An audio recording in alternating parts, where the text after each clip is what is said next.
Now, when Royal Enfield had first launched the Scram 411 and I had ridden that motorcycle, I absolutely fell in love with it. And that is despite कि उस motorcycle में कुछ fundamental flaws थे. अब last year royal Enfield ने launch करी ये the scrum 440. दिखने में मोटरसाइकिल्स काफी सिमिलर है, बट इनका राइडिंग एक्सपीरियंस काफी डिफरेंट है. Now how is that? चलिए जानते हैं इस वीडियो में. Hi, my name is Dhruv Paliwal, you are watching Times Drive. Let's get rolling. Now before we get on with the video, मेरी आपसे एक छोटी सी रिक्वेस्ट है.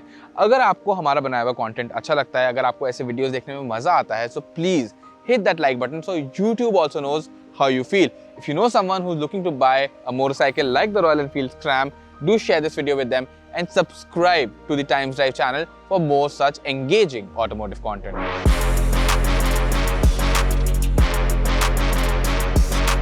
अब एक क्विक नजर डाल लेते हैं रॉयल एनफील्ड स्क्रैम 440 के डिजाइन पे. ऑनेस्टली यहाँ पे ज्यादा कुछ अभी नहीं बदला है. आपको वहाँ पे एक राउंड हेडलैम्प सामने की तरफ देखने को मिलता है, एक चंकी सा फ्यूल टैंक जो थोड़ा स्कल्प्टेड सा है यहाँ बीच में देखने को मिलता है, एक सिंगल पीस सीट जो ऊपर की तरफ स्टेप अप होती है पीछे को देखने को मिलती है, एंड रियर में भी आपको एक मिनिमल सा बॉडी वर्क देखने को मिलता है with this rear fender section. You got knobby kind of tyres at both ends जो इस मोटरसाइकिल को एक ऑफ रोड वाला लुक देते हैं. अगर एग्जैक्टली मैं यहाँ पे चेंजेस की बात करूँ तो स्क्रैम 411 की जगह आपको स्क्रैम 440 के ग्राफिक्स देखने को मिलते हैं, एंड साथ ही साथ what Royal Enfield has done is introduced a few new colour options for the motorcycle. So where exactly is the change? Right there. The engine, which was a 411cc unit earlier, which had been taken from the first generation Himalayan, has now grown and become a 443cc unit. That's why the name 440. Now that doesn't mean that power and torque have substantially improved because you've got about 2 more bhp, 3 more newton meters of torque. And one more important change over here is the fact that the transmission is now a 6-speed unit compared to a 5-speed unit earlier. Now, what has all of that resulted in? Well, a better riding experience. So better, but exactly how? No, the motorcycle has not become outrightly faster, even though if you were to test it, probably there would be a 0.1, 0.2 or 0.3 second improvement. The real improvement lies in the refinement. Because the motor is now bigger, but not making that much more power, it feels less stressed, it feels easier to rev, and you're actually happy opening up that throttle. The 6-speed transmission that is there also makes a world of difference. Previously, getting up to say 100 kmph would feel like a bit of a task on the Scram. It was not like it couldn't do it, but आपका करने का मन ही नहीं करता था because the engine just felt a little bit hesitant. Now, with the larger capacity and a 6th gear, when you're out on the highway, cruising at 100 kmph feels normal. Something that was a major problem on the Scram earlier, and I think it's a very meaningful upgrade in my books.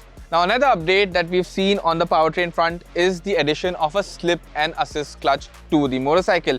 Previously, Scram 411 का जो clutch action था थोड़ा सा heavy था, still was a very usable motorcycle, but with the addition of a slip and assist clutch action तो light हो ही गया है. उसके साथ ही साथ अगर आप aggressively downshift करते हैं to stop in traffic or even on an off-road trail, the wheel is not locking up because of excess power, and that is a really big plus. Now, another big update on the Scram 440 are the tubeless tires. अब Scram 411 पे ये problem मैं personally face कर चुका हूँ because that bike had spoked wheels and only tube type tires. Now, I was riding off-road and suddenly मेरा puncture हो गया, and immediately my tires started to deflate and I had to literally push the bike to the next puncture spot.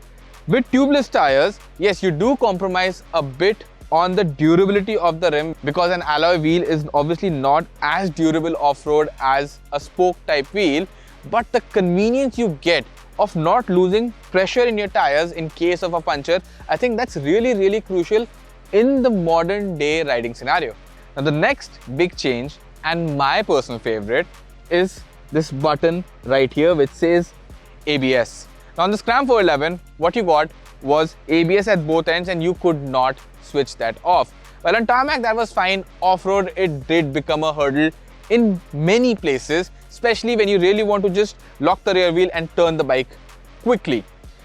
The only option to do that on the Scram 411 was that you yank out the fuse and then the entire ABS system was switched off. Now, Royal Enfield has learned from that, and that's why this button now makes an appearance. Basically, put the bike in neutral, have the engine on and keep this long pressed, and after a time you will see the ABS light blink in your instrument cluster, and that means that the rear ABS has now been switched off. No more getting other tools, all you need to do is press a button right here. Now small and incremental changes have made the Scram 411 the Scram 440, but the experience that's changed by quite a lot. It feels a complete motorcycle now. It feels a motorcycle that can do everything that you ask of it without complaining. But there is one small complaint I do have. The ex-showroom price of this motorcycle is now 2.3 lakh rupees. And if you look at all the other options that are available in the market, on that front, it feels like the Scram 440 is offering you a bit less.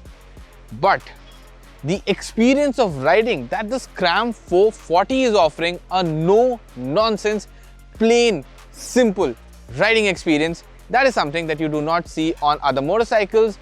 And that's why I would say that there is no other motorcycle that does what the Scram 440 does. Make your everyday ride an adventure.